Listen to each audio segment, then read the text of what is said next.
모스크바는 루브라 가치를 금괴 및 기타 원자재와 연결하기 위해 노력하고 있다고 안전보장이사회가 밝혔습니다. 러시아 금융 상황 어떻게 보시나요? 러시아가 근본이체 실시하고 망할 거라는 보도와 달리 루브라 환율 정상으로 돌아왔는데 다른 국가들도 근본이체로 갈까요? 이것도 이제 이게 어디까지 전이되고 확산되느냐에 따라 다를 거라고 생각을 해요. 근데 뭐 지금 러시아가 근본이체 가려고 하는 건 사실 거의 기정사실에 가까워지고 있다고 보여지거든요. 예를 들어서 그냥 이제 공식적으로 말한 것도 있어요. 이 부분도 이제 오늘 잠깐 다루려고 가지고 왔는데 보면은 이게 원래 영어인데 그냥 제가 영어를 잘 못해가지고 이렇게 번역한 걸 보겠습니다. 근본이체에 가까워지는 러시아. 모스크바는 루브라 가치를 금괴 및 기타 원자재와 연결하기 위해 노력하고 있다고 안전보장이사회가 밝혔습니다. 여기 보면은 안전보장이사회 장관이 여기 인터뷰에서 러시아 전문가들이 이중고리 통화 및 금융 시스템을 구축하기 위한 프로젝트를 진행하고 있다고 말했습니다.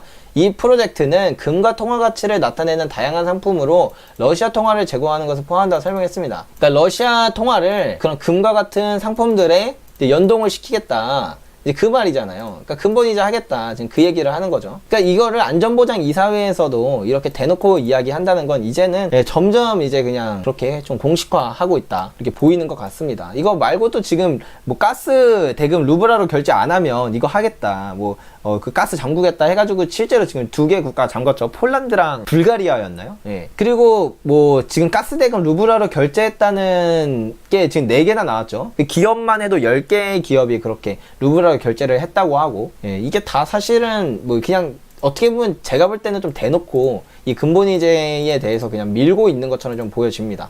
러시아 근본이제 아니에요. 루브라 가져가면 금으로 바꿔줘야 근본이제. 예, 아직은 아닌데 근본이제로 하려는 그런 기반을 자꾸 마련하고 이것을 시행하려는 움직임을 보인다는 게 좀 중요한 것 같습니다.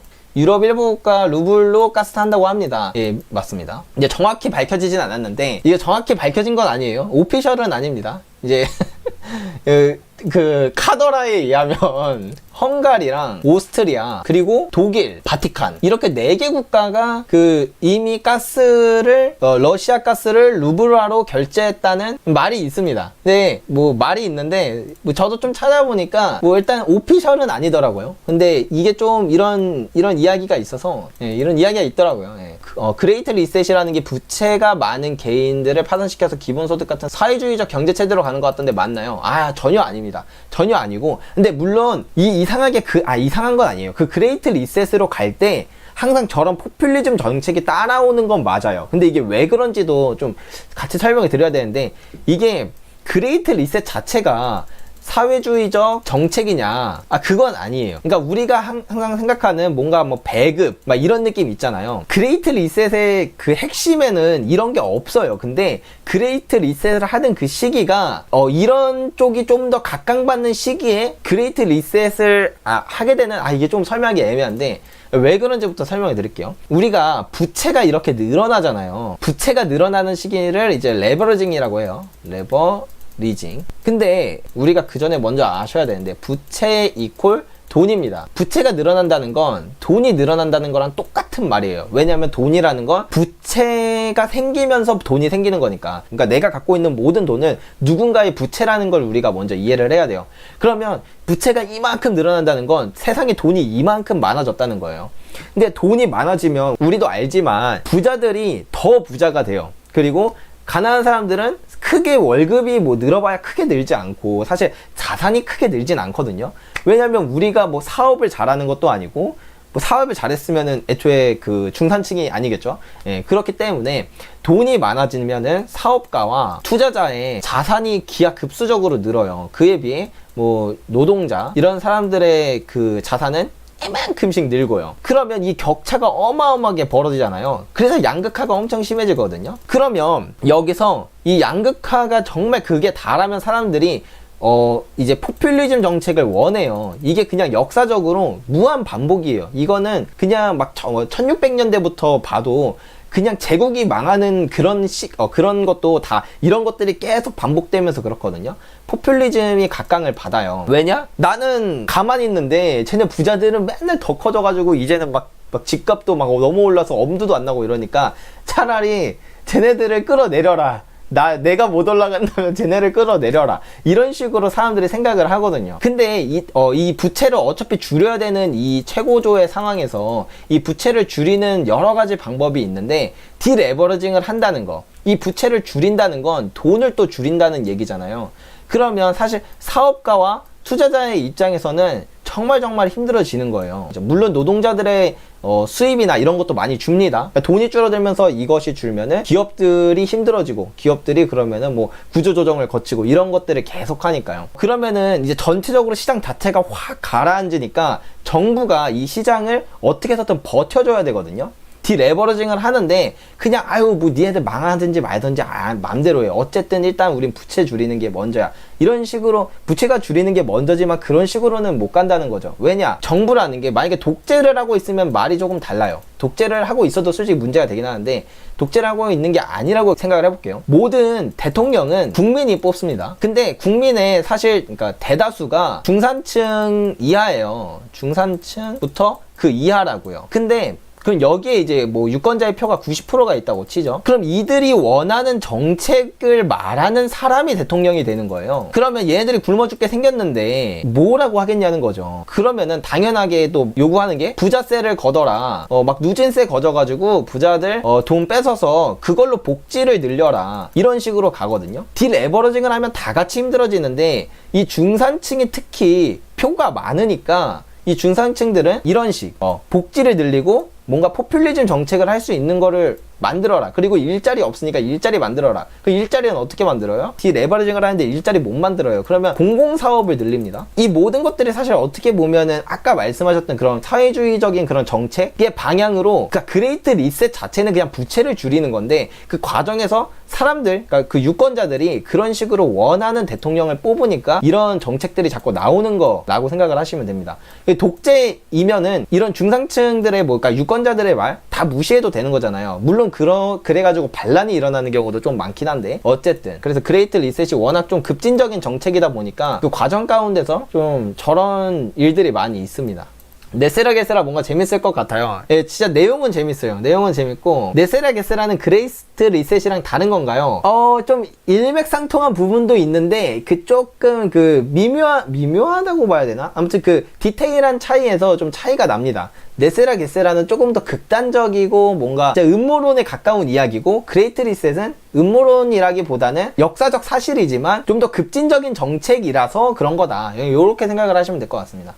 미국 실물 금보유량을 확인할 수 있나요? 뭐 공식적으로 밝히기는 8,000톤이라고 하죠. 예, 매년 얘네들이 이제 다 공식적으로 그거를 발표를 하니까. 근데 감사를 한 적이 없어서 솔직히 얼마 있는지는 모릅니다. 그래서 이게 되게 음모론이라고 해야 될까? 아무튼 그게 좀 많아요. 사실 미국 금 하나도 없다, 이렇게 말하는 사람도 있고, 뭐 어떤 분들은 있긴 있다, 근데 그냥 감사를 안 하는 거다. 있는데 근데 굳이 감사를 안 할 이유는 잘 모르겠지만, 어쨌든 뭐 이런 식으로 뭐 얘기가 나오지만, 어쨌든 결론적으로 8,000톤이라고 한다. 있는지 없는지는 모르지만 이렇게 생각하시면 될 것 같습니다.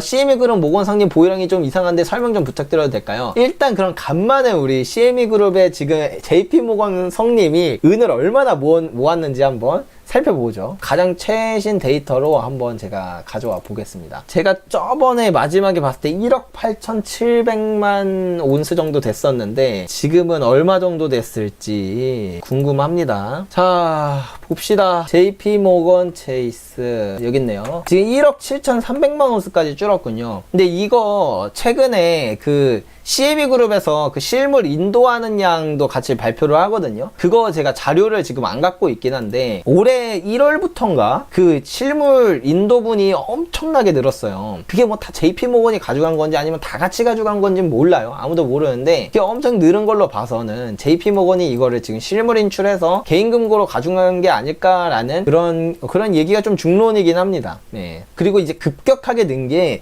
3월인가 아마 그때부터인 것 같은데, 그러니까 물론 이거 어디까지나 다 이게 뭐 정확한 오피셜을 안 내놓으니까 왜 내가 내은 가져가는데 뭐 이유가 필요해? 사실 그렇잖아요.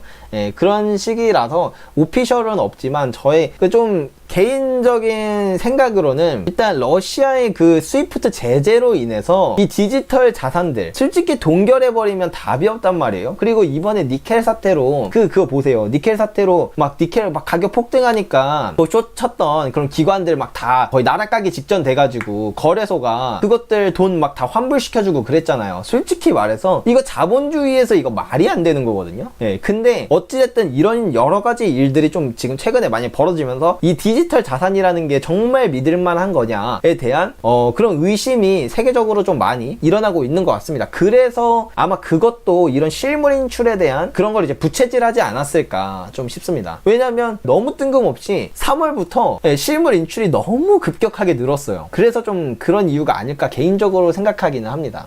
JP모건 코인 은을 담보로 찍어내는 은본이제 코인, 제가 이것도 좀 더 많이 고민을 해보고 생각을 해봤는데 이게 은본이제가 생각보다 쉽지만은 않습니다. 제가 옛날에는 은본이제도 가능성을 되게 높게 봤었는데 차라리 금본이제를 가고 옛날에 했던 것처럼 금본이제를 가고 금은비를 맞추는 방향으로 해서 이 은과 금의 그 교환 비율을 어느 정도 인정해주는, 그러니까 약간 완전 복분이제는 아니어도 복분이제의 복분자?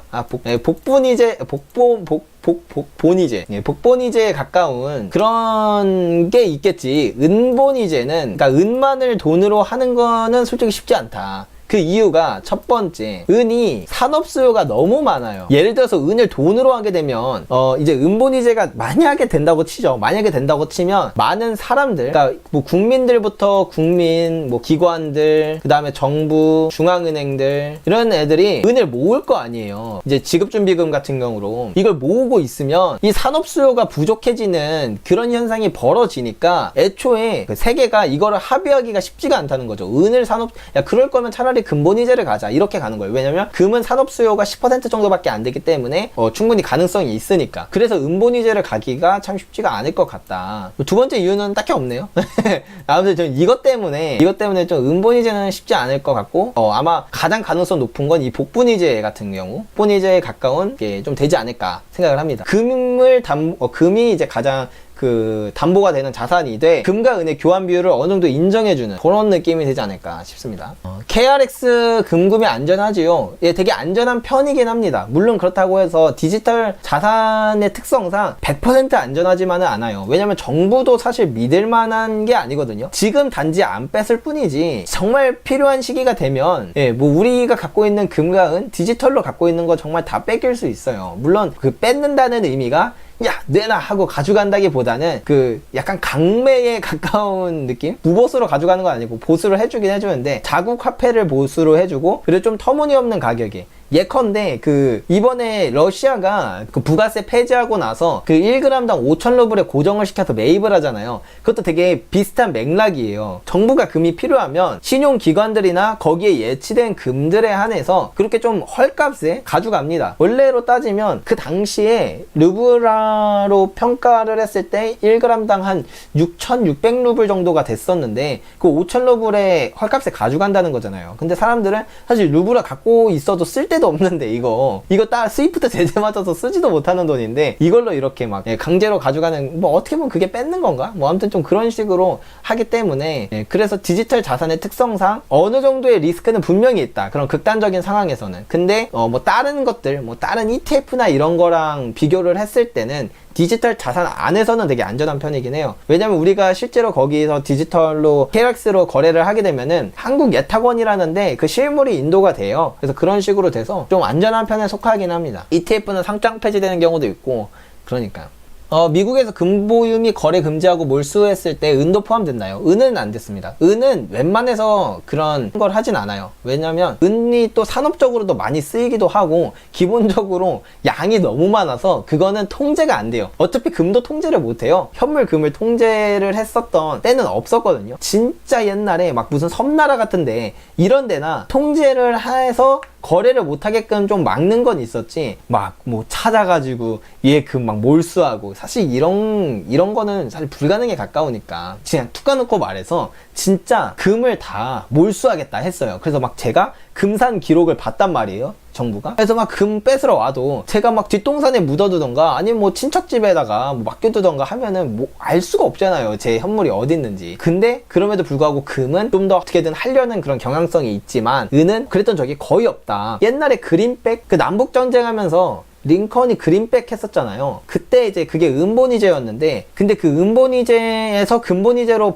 바꾸려고 그린백을 통제했었던 때가 있긴 했습니다. 그러면서 은도 좀 같이 좀 어떻게 보면 그걸 통제했다고 말하긴 뭐하지만 거래를 막았던, 아무튼 좀 그런 느낌인데 있긴 하지만 사실 잘 없긴 합니다. 심각한 숄티지 발생 시 은 공급을 늘리기 위해 정부는 은 몰수가 가장 쉽고 가능성이 높다고 생각하는데 어떻게 생각하시나요? 이거는 정부가 은을 몰수할 리는 없어요. 은 숄티지가 발생한다면 그러니까 그럴 필요가 없다는 걸 말씀드리는 거예요. 왜 그러냐면 숄티지가 발생했다, 은이 부족하다, 그러면은 은 가격이 오르겠죠. 은 가격이 올라요. 그러면 무슨 일이 벌어지냐, 은의 생산량은 어차피 못 늘려요. 많이 늘릴 수가 없어요. 그러니까 제가 이것도 이전에 말씀드렸는데, 금과 은은 특성상 얘를 탐사하고 인프라 깔고 정제하고 시장에 유통되기까지, 채굴하고 정제하고 유통되기까지 약 10년이라는 시간이 걸리기 때문에 갑자기 그걸 못 늘리는데, 대신 리사이클링 은이 이거는 곧바로 늘릴 수가 있거든요. 리사이클링 실버라는 게 뭐냐면, 우리가 예를 들어서 뭐 가전제품 있잖아요, 아니면 뭐 수저나 이런데 뭐 은이 좀 들어간 경우도 있고 뭐